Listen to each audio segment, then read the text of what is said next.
now, yes. Just looking at the abridgment of damages, the reduction of the amount of the damages by court order. Some cases, a jury's award exceeds that which the court deems appropriate. Oh. I've thought about this issue of abortion. Pooch. I designed the preconception agreement so that it could actually be patented and sold where condoms are purchased or any other lubricants. Pooch.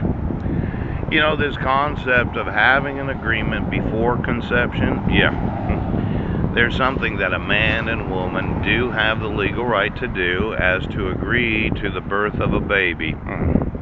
Now, the state likes to say that once you're married or a baby's conceived, they have the right to tell you what you can do with that embryo, fetus, or baby once it's born.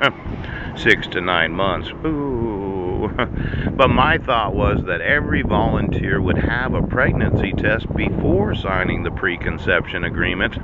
So I, as the man, and the woman would both know that she does not have a fetus, an embryo, or a premature baby in her womb. Now, there were some women that said, well, sure, I'd really like to come to work, but what happens once I'm pregnant? My thought was that you could terminate the pregnancy as long as there's not a heartbeat or any brain rhythm. Pooch. And that's approximately the first 3 months because it's just a grouping of cells. I know there are a lot of Christians that disagree with this viewpoint, but my thought is until it's actually thinking and feeling the actual pain of being put to death, the woman does have a right to choose. But once it's my genetics, because it's my sperm, yes, I have some say in what happens to it. Now, some women, they really tested me on this. What would happen if I decided to abort that fetus? Yes. The thinking, feeling fetus in the womb. Ooh. I'd say you have to go through with the pregnancy, and usually the rule is after the second birthday, the day after, I get the baby for 6 months until they're 18 years old, and then it's a co-parenting preconception agreement where I agree to pay child support at $50,000 a year for every baby conceived or every baby birthed.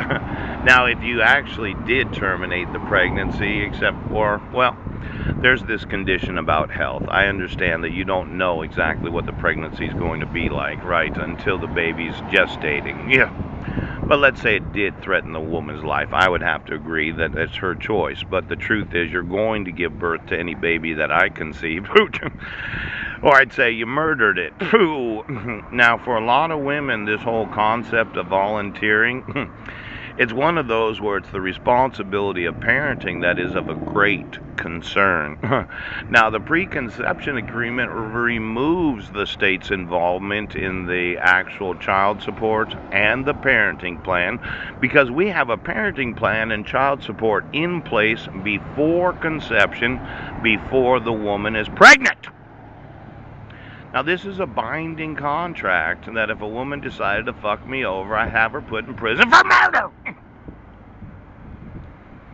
Now, I know it's a new concept for any form of government in the world to have two adult individuals, 18 years old and over, first ovulation, that sign a binding contract as adults that they agree that she is not pregnant because of a pregnancy test, that she will go through the pregnancy even though it might be uncomfortable. Now, I do make sure that every baby has well-child checks and all of those types of things, yes, because I want her to have a really good pregnancy. I want her to take the first 5 months and travel the world and find some quiet place where she can bond with the baby. Yes. And then I want her to volunteer in the office from months 5 to 9 where she's the gestation pregnancy section. Good for you. Because I like the idea of having somebody on my nose sitting there that's 8 months pregnant.